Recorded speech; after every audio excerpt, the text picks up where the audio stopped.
আসসালামু আলাইকুম সম্মানিত ভিউয়ার্স, আশা করছি আল্লাহর রহমতে সবাই অনেক ভালো আছেন।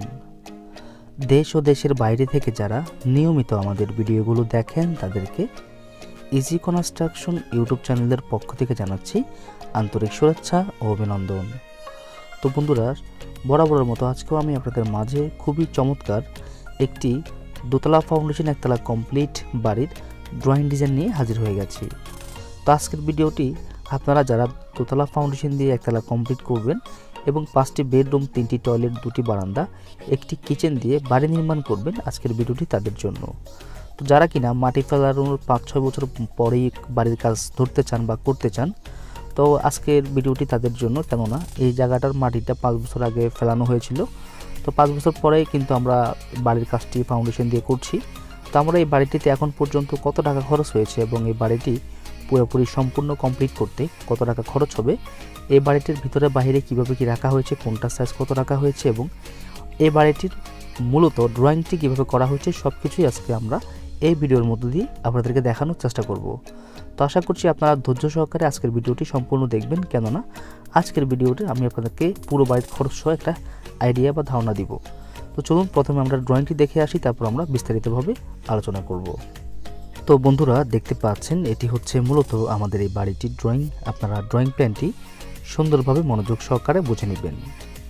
তো দেখতে পাচ্ছেন আমাদের এই বাড়িটির মোট 5টি বেডরুম রাখা হয়েছে এবং ড্রয়িং ডাইনিং খুবই আলাদা করে করা হয়েছে।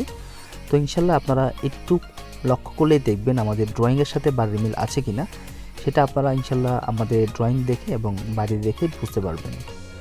তো প্রথমে আপনারা দেখতে পাচ্ছেন যে বাড়িটির দৈর্ঘ্য রাখা হয়েছে 41 ফিট এবং প্রস্থ রাখা হয়েছে 42 ফিট। টোটালি 1722 স্কোয়ার ফিট জায়গার মধ্যে পুরো বাড়িটি করা হয়েছে। আপনারাও চাইলে আপনাদের স্বপ্নের বাড়িটি এরকম সেম ডিজাইনে আরও অল্প জায়গার মধ্যেও সম্পূর্ণ করে নিতে পারবেন। তো দেখতে পাচ্ছেন এই বাড়িটিতে মোট 5টি বেডরুম রাখা হয়েছে। সামনের 2টি বেডরুম একটু বড়সড় করে রাখা হয়েছে এবং পিছনের 3টি বেডরুম একই মাপে রাখা হয়েছে। তো সামনের 2টি বেডরুমের সাইজ রাখা হয়েছে 13 ফিট 11 ইঞ্চি বাই 12 ফিট করে একটি, আরেকটি বেডরুমের সাইজ রাখা হয়েছে 13 ফিট বাই 12 ফিট করে। তারপরে দেখতে পাচ্ছেন সামনে 2টি ব্যালকনি রাখা হয়েছে 13 ফিট 3 ইঞ্চি বাই 4 ফিট 5 ইঞ্চি করে। তারপরে সিঁড়ি রুমটার সাইজ রাখা হয়েছে 8 ফিট বাই 16 ফিট করে। সিঁড়ি দিয়ে প্রবেশ করলে আপনারা ড্রয়িং রুমটি পেয়ে যাবেন। তো ড্রয়িং রুমটির সাইজ রাখা হয়েছে 14 ফিট 11 ইঞ্চি বাই 11 ফিট 11 ইঞ্চি করে। তারপরে দেখতে পাচ্ছেন ডাইনিং রুমটার সাইজ রাখা হয়েছে 12 ফিট বাই 11 ফিট 11 ইঞ্চি করে। তারপরে পিছনের 3টি বেডরুমের সাইজ রাখা হয়েছে 13 ফিট 6 ইঞ্চি বাই 12 ফিট করে এবং কর্নারের বেডরুমের সাইজ রাখা হয়েছে 13 ফিট 4 ইঞ্চি বাই 12 ফিট করে। তারপরে বন্ধুরা দেখতে পাচ্ছেন এটি কিচেন রাখা হয়েছে 8 ফিট বাই 7 ফিট করে, বেশ বড়সড় করে রাখা হয়েছে। তারপরে দেখতে পাচ্ছেন 3টি টয়লেট রাখা হয়েছে, 2টি কমন টয়লেট, একটি মাস্টার টয়লেট। তো মাস্টার টয়লেটের সাইজটি রাখা হয়েছে 7 ফিট বাই 4 ফিট করে এবং কমন টয়লেট 2টির সাইজ রাখা হয়েছে 8 ফিট বাই 4 ফিট করে একটি এবং আরেকটি সাইজ রাখা হয়েছে 5 ফিট বাই 7 ফিট করে। তো বন্ধুরা, আশা করছি আপনারা ড্রয়িংটি সুন্দরভাবে মনোযোগ সহকারে বুঝে নিতে পেরেছেন। যদি কারো কোনো বুঝতে অসুবিধা হয় অবশ্যই আমাদেরকে কমেন্ট করে জানাবেন, আমরা আপনাদের মূল্যবান কমেন্টের রিপ্লাই দেওয়ার চেষ্টা করব। চলুন আমরা সরাসরি দেখে আসি আমাদের বাড়িটিতে আর ভিতরে বাইরে কিভাবে কি রাখা হয়েছে এবং কোনটা সাইজ কত রাখা হয়েছে। তো বন্ধুরা দেখতে পাচ্ছেন এটি হচ্ছে মূলত আমাদের বাড়িটি, যে বাড়িটির ড্রয়িং আমি আপনাদের মাঝে উপস্থাপন করেছি। তো আশা করছি আপনারা ড্রয়িংটি সুন্দরভাবে মনোযোগ সহকারে বুঝে নিতে পেরেছেন। এখন আমি আপনাদেরকে ভিতরে বাহিরে কিভাবে কি রাখা হয়েছে এবং কোনটা সাইজ কত রাখা হয়েছে, এখন পর্যন্ত কত টাকা খরচ হয়েছে এবং পুরোপুরি কমপ্লিট করতে কত টাকা খরচ হবে তার একটি আইডিয়া বা ধারণা দেওয়ার চেষ্টা করব। তো আশা করছি আজকের ভিডিওটি যদি আপনি না টেনে সম্পূর্ণ ভিডিওটি দেখেন তাহলে এরকম 5 রুমের একটি বাড়ি নির্মাণ করতে গেলে আপনাদের কত টাকা খরচ হবে তার একটি আইডিয়া বা ধারণা নিয়ে যেতে পারবেন। তো বন্ধুরা, তার আগে ছোট্ট একটি রিকোয়েস্ট, এখনও যারা আমাদের ইজি কনস্ট্রাকশন ইউটিউব চ্যানেলটি সাবস্ক্রাইব করেননি অনুগ্রহ করে আমাদের চ্যানেলটি সাবস্ক্রাইব করে পাশে থাকা ঘন্টিটি বাজিয়ে রাখবেন, যাতে করে নিত্য নতুন বাড়ির ড্রয়িং ডিজাইনের ভিডিও আপলোড করলে আপনি সবার আগে পেতে পারেন। আর যারা অলরেডি সাবস্ক্রাইব করেছেন তাদেরকে অসংখ্য ধন্যবাদ। তো ভিউয়ার্স, এখন আমি আপনাদেরকে এই বাড়ির সম্পর্কে পুরো একটি ধারণা দেওয়ার চেষ্টা করব। আশা করছি আপনারা মনোযোগ সহকারে আমার কথাগুলো শুনবেন। এই বাড়িটিতে মোট 16টি কলম দিয়ে পুরো বাড়িটি করা হয়েছে। তো কলমগুলোর সাইজ রাখা হয়েছে 10 ইঞ্চি বাই 10 ইঞ্চি করে। তারপর দেখতে পাচ্ছেন যে এই বাড়িটির বিমের সাইজটি রাখা হয়েছে 10 ইঞ্চি বাই 12 ইঞ্চি করে। তারপরে এই বাড়িটির প্রত্যেকটি দরজার সাইজ রাখা হয়েছে 7 ফিট বাই 3 ফিট করে এবং জানালার সাইজ রাখা হয়েছে 4 ফিট বাই 5 ফিট করে। তারপর বন্ধুরা এই বাড়িটির উপরে ছাদটি ঢালাই করা হয়েছে 5 ইঞ্চি করে এবং নিচের ভিতটি ঢালাই করা হয়েছে 3 ইঞ্চি করে। দেখতে পাচ্ছেন খুব দক্ষ মিস্ত্রি দিয়ে কাজগুলো করানো হয়েছে, ফিনিশিং খুব ভালো হয়েছে। তো আপনারাও চেষ্টা করবেন যে আপনার বাড়ির কাজগুলো দক্ষ একজন কন্ট্রাক্টরকে সুপারিশ করে দিতে। তো কাজ করানোর সময় অবশ্যই আপনারা থাকবেন, দেখবেন যে আপনাদের কাজগুলো ঠিকঠাকভাবে হচ্ছে কিনা। আর অবশ্যই বাড়ি করার আগে দক্ষ একজন ইঞ্জিনিয়ার এবং দক্ষ একজন কন্ট্রাক্টরের সাথে পরামর্শ করে নেবেন, যাতে করে আপনাদের পরবর্তীতে কোনো সমস্যায় পড়তে না হয়।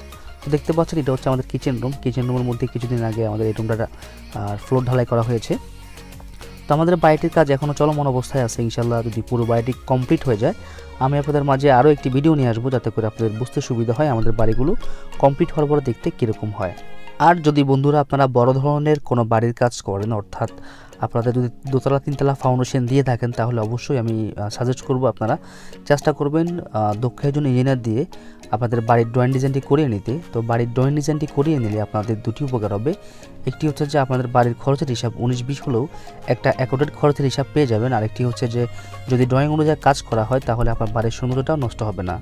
তো বন্ধুরা যাদের বাজেট ভালো, যারা শৌখিন মানুষ এবং যারা খুব ভালো বাড়ি পছন্দ করেন, তারা কিন্তু চাইলে আমাদেরকে দিয়ে ড্রয়িং ডিজাইন করাতে পারেন। আমরা সারা বাংলাদেশের 64 জেলায় ড্রয়িং ডিজাইন করে থাকি এবং এসএ পরিবহন সুন্দরবন কুরিয়ার সার্ভিসের মাধ্যমে আপনাদের ড্রয়িংগুলো আপনাদের কাছে পৌঁছে দেওয়ার চেষ্টা করি, অথবা আপনারা চাইলে আমাদের কাছ থেকে হাতে হাতেও সংগ্রহ করতে পারেন। তো বন্ধুরা ইঞ্জিনিয়ার সাহেব যে খরচটা আপনাকে বলবে অবশ্যই তার থেকে 2-1 লক্ষ টাকা আপনি বেশি রাখার চেষ্টা করবেন, কেননা আপনার খরচের হিসাবটা কিন্তু অ্যাকুরেটভাবে আসবে না। সো আপনি চেষ্টা করবেন 2-1 লাখ টাকা আপনার হাতে রেখে বাকিটা আপনার বাজেটটা আপনি ইঞ্জিনিয়ারকে জানানোর জন্য। তো বন্ধুরা আপনারা যদি দেখতে পাচ্ছেন যে এই বাড়িটির মোটামুটি দরজা জানালা এবং ইলেকট্রিক্যাল কাজ এবং ভিতরে প্লাস্টার করা হয়ে গেছে। তো এতটুক কাজ এখন পর্যন্ত এই বাড়িটিতে করতে খরচ হয়েছে 13,70,000 টাকা। তো দেখতে পাচ্ছেন যে 13,70,000 টাকা দিয়ে এই বাড়িটির কাজ 70 থেকে 80% মতো হয়ে গেছে। তো এখন বাকি আছে টাইলস, ইলেকট্রিক্যাল যে জিনিসপত্র সেগুলো এবং টুকটাক কিছু মালামাল। তো বাকিটা আমরা হিসাব করে নিচ্ছি এবং আমাদের ক্যালকুলেশন অনুযায়ী আমরা যদি আরও 8 থেকে 9 লাখ টাকা হয় তাহলে আমরা পুরো বাড়িটি কমপ্লিট করে ফেলতে পারবো। অর্থাৎ আমাদের এই বাড়িটি কমপ্লিট করতে আমাদের লাগবে 23 থেকে 24 লক্ষ টাকা। তো বন্ধুরা 23 থেকে 24 লক্ষ টাকা হলে আপনিও এরকম একটি বাড়ি নির্মাণ করতে পারেন, 1500 স্কোয়ার ফিটের বাড়ি, এবং খুব সুন্দরভাবে দোতলা ফাউন্ডেশন দিয়ে একতলা কমপ্লিট করতে পারেন। আর যারা 1000 স্কোয়ার ফিট জায়গার মধ্যে এই বাড়িটি নির্মাণ করতে চান তারা কিন্তু আরও অল্প, অর্থাৎ 14 থেকে 15 লক্ষ টাকার মধ্যে 4টি বেডরুম দিয়ে এরকম একটি বাড়ি নির্মাণ করতে পারেন। তো বন্ধুরা একটু লক্ষ্য করলেই দেখবেন আমাদের বাড়িটির জায়গাটার মাটিটা 5 থেকে 6 বছর মতো হয়েছে। তো আমাদের এই জায়গার আশেপাশে দেখতে পাচ্ছেন যে ধানের জমি আছে এবং দুই পাশে চারপাশে ধানের জমি।